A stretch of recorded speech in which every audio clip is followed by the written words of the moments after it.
VC, it's Buddy Bopper. Long time no see. It's been about, I think it was March the last time I posted a video. Lot has been happening in life here, so I haven't really had very much time to kind of focus on vinyl updates and things like that, or even purchasing a lot of vinyl. So since March, I have everything here that I've amassed. I'm going to start off by saying what I'm playing in the background. I don't know if you can hear it. It's in between songs, but this is the Savage Rose in the Plain, some Danish psychedelic rock. And this is, a relatively difficult record to find out in the open. And so this is one of those records that I inherited from my sister-in-law.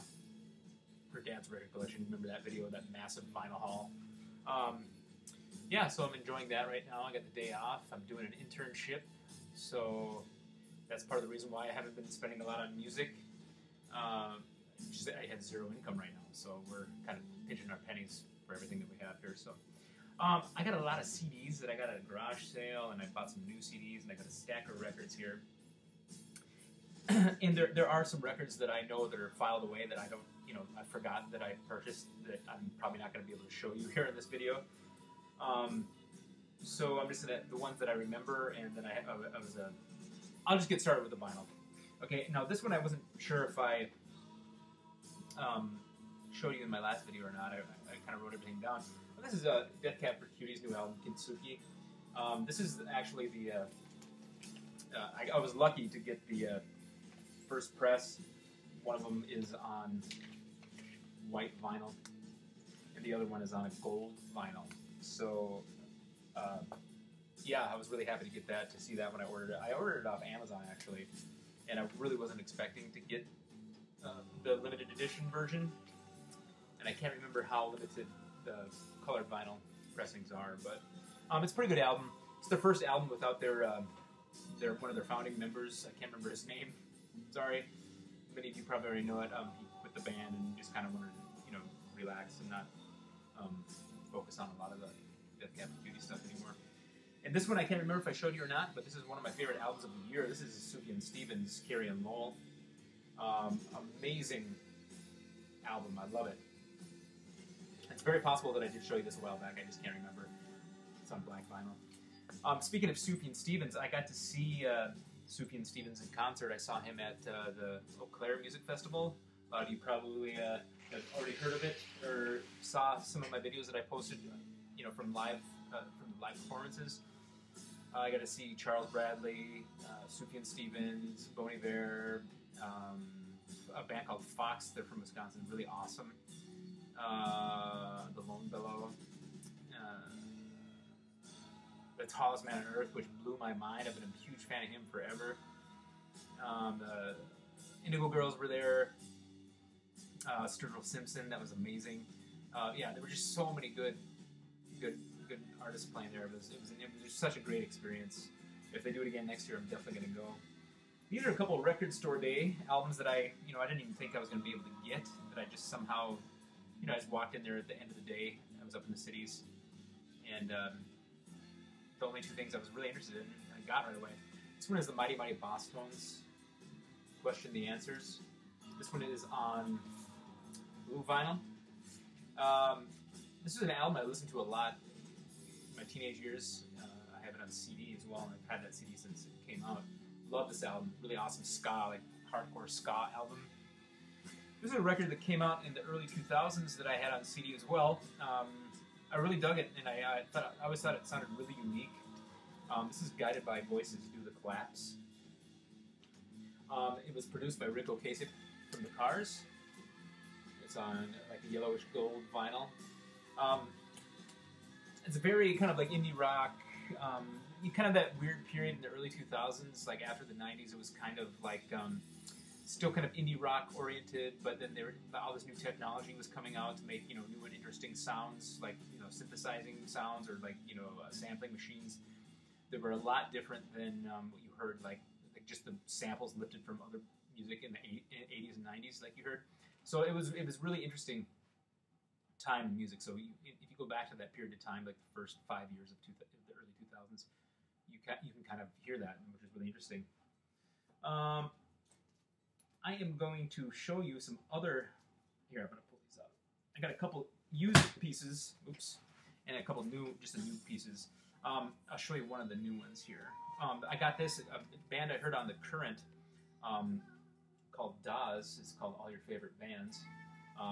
Really awesome album. It's a groovy gatefold,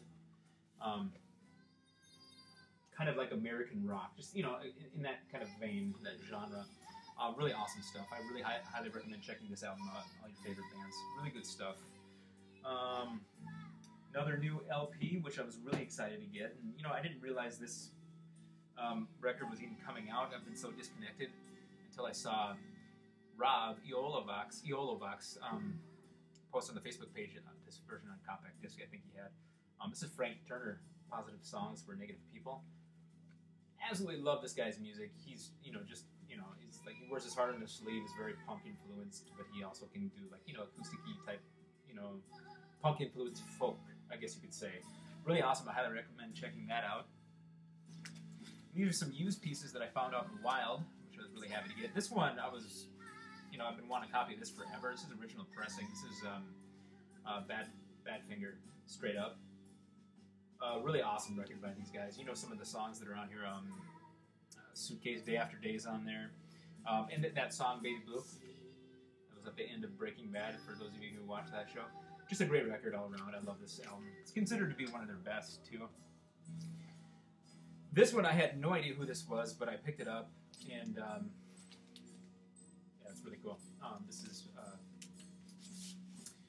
This Will Destroy You, Young Mountain. Fairly limited release. That's really post-rock, instrumental type music. And of all places, I found this at a community-wide garage sale here in my small town. So what this record was doing in Albert Lea, Minnesota, I have no idea. I need to find out where this record came from and who it belonged to, and if they have any more that I can get off them. You know what I mean? Really, really cool ambient type, post-rock, outer spacey, electric guitar type, music. It's really, really cool, and it's not cheesy in any way. So it's kind of like, Radiohead, a la the Bends, without lyrics, but a little more like digital delay and reverbs and atmospheric sounds. I'm cruising right along. This here is George Harrison's Dark Horse album. I just saw it in the bin. It was $8. Pretty good shape. And, just to have, and, to kind of round out my George Harrison collection. I just love the artwork, too. I mean, the album isn't that great. There's, a couple good songs on here, but I thought it was, neat to have. And this one is kind of like an essential record to have in your collection, which I've never owned. And it's actually a really good album. This is Phil Collins, Face Value, $6 record. I mean, it's like a brand new record. And it's got some good tunes on there, and, I've already listened to it, so glad to have that. And this one I was really excited to find, too. This is an awesome shape, and this is just adding to my Stevie Ray Vaughan collection. This is Instep, Stevie Ray Vaughan. When I was starting to play guitar back in the day, and he was a really huge influence on me. And this is one of the albums I had. I think it was on CD. I can't remember it. I don't have it anymore. I've since repurchased a used copy. But really awesome to have. This guy, his time came too soon, and unfortunately, in a tragic way. Okay, and then many of you know about the subscription service called Vinyl Me Please, which I was a member of for a while, and I amassed a few records from them. These aren't in any particular order, but I'm just going to quick blast through them. This is Wilco's AM record. Awesome album. It's their first one after post Uncle Tupelo. It's on gold vinyl. I'm not going to pull it out right now, but it's really, really high quality pressing. I think it was pressed at RTI. Just a pivotal record to have by Wilco. This one was the previous month. This was Lee Scratch Perry and the Upsetters Super 8. It's like a dub kind of reggae type album. Pretty freaking awesome, though. It's on green vinyl. God, I wonder if I should show you. And of course, these records come with all the goodies, like the art, and here's a stencil. You can have an ape, wherever you choose, I guess. Very ape. I'll quick just pull this out real fast so you guys can see it. So it's on Island Records. Really cool green vinyl. As soon as I'm done with my internship and I have a steady income coming in, which will be substantially more than what I was used to anyway, I'll probably resubscribe to Vinyl Me Please. I was able to take advantage of like one of their, they have the Vinyl Me Please member store, and I purchased. I'll show you. In my last video, I had a copy of Father John's Misty's "I Love You, Honey Bear," and it was on black vinyl, and it was warped, and so I was kind of disappointed in that. So I sent it back, and then I ended up ordering it from Vinyl Me Please, which is this one. It's the same album, the Vinyl Me Please edition, but it's on clear vinyl. So I'm not going to really go into any detail. A lot of you already have this record and know all about it. So definitely check it out if you don't. So this one I can never really pronounce the band name. This is just one of the records they sent. This is Meno Mena, Friend and Foe. Really great indie kind of rock album. Awesome. I'm not going to really go into detail there. Got a lot of stuff to show you here. This was a pleasant surprise from the May of 2015 month for Vinyl Me Please, and I love this album. This is Torres Sprinter. I highly recommend checking this out. This artist, she's gonna be, she's really young, and I think she's gonna continue to improve in her songwriting, and just but she's already got something going on. So I really highly recommend checking this out. I've seen a few people show it on VC here. And this was another one. This is from June 2015. This is Hot Chip in Our Heads. Double LP. One's on gold vinyl. The other one's on purple, like a lavender type of purple vinyl. Really, really cool. The UK band, kind of electronic band. It's pretty awesome. I forgot to show you this new one here too. This is also, this is an older record, but I finally bought it on vinyl. It's one of a classic by this artist. This is The Tallest Man on Earth, Shallow Grave. Like I said, I saw him in concert last July at the Eau Claire Festival, and it just blew everybody's head off. Just how that guy can captivate an audience that big, like 40,000 people I think were there. It was unbelievable. And to continue on, this one was a highly anticipated box set that came out recently. I have most of these as originals, but they're in deplorable condition, which a lot of them that you find out in the wild are. If you're fortunate enough to find a really clean copy, the original pressing of these albums can be pretty expensive, especially considering the label that they're on. But this is the Replacements box set, the Twin Tone Years, Home State Band. It's got their initial releases on Twin Tone Records. Here's Let It Be, Hootenanny, Stink, which is like an EP, and then Sorry Ma Forgot to Take Out the Trash.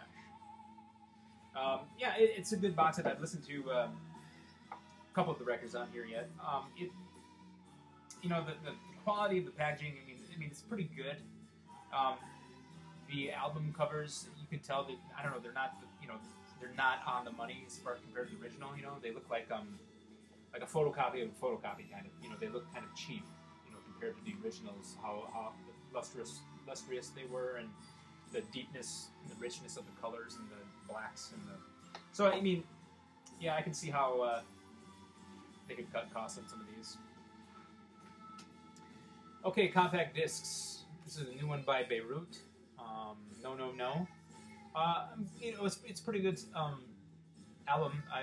He had one recently. The other one I have on vinyl is previous to this. I can't remember what the heck it's called now, but I think that's farce period to this. But you gotta have a stinker every now and then. Brandi Carlile, The Firewatcher's Daughter, Laura Marling, short movie, and Noel Gallagher's High Flying Birds, Chasing Yesterday. Probably one of my albums of the year so far. I love that album. It's a really great album. And these are a bunch of used CDs that I found at a garage sale, which I was just kind of filling the gaps, rebuying ones that I have sold back in the past, because I think this whole stack maybe cost $5, maybe even less. Okay, The Killers, Sam's Town, Joss Stone, The Soul Sessions, Natalie Merchant, Tiger Lily. The Black Crows, Shake Your Moneymaker. These reissues on vinyl will be out December 4th for those of you who are interested. I'm really interested. I'm going to try to figure out a way which I can get them. Maybe I can put them on my Christmas list, and somebody will, a family member, my wife maybe will come through with that. Foo Fighters, Echo, Silence, Patience, and Grace. Pearl Jam, Binaural. Four Non Blondes, Bigger, Better, Faster, More. Classic from when I was a kid. Tori Amos, Little Earthquakes.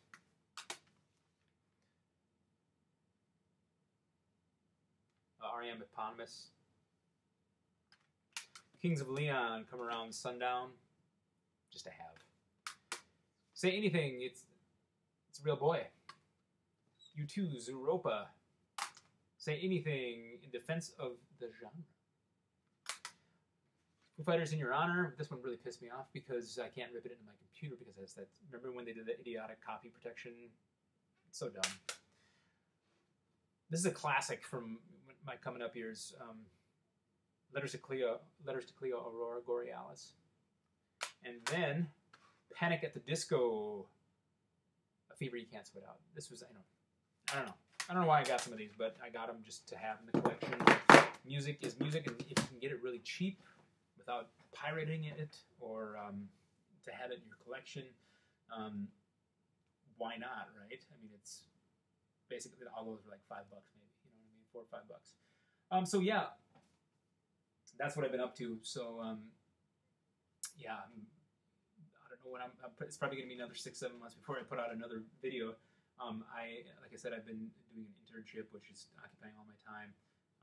It's unpaid, obviously, but I'll probably be done in about February. I gotta take care of the house. I got a little boy to raise, and college. I'm in the algebra class too, which really blows. It absolutely blows. And as you can see over here, my wife redecorated the record room. So this is finally, after living in here since last November, almost a year now, it's up to speed. I got these. I don't know if you can see back there.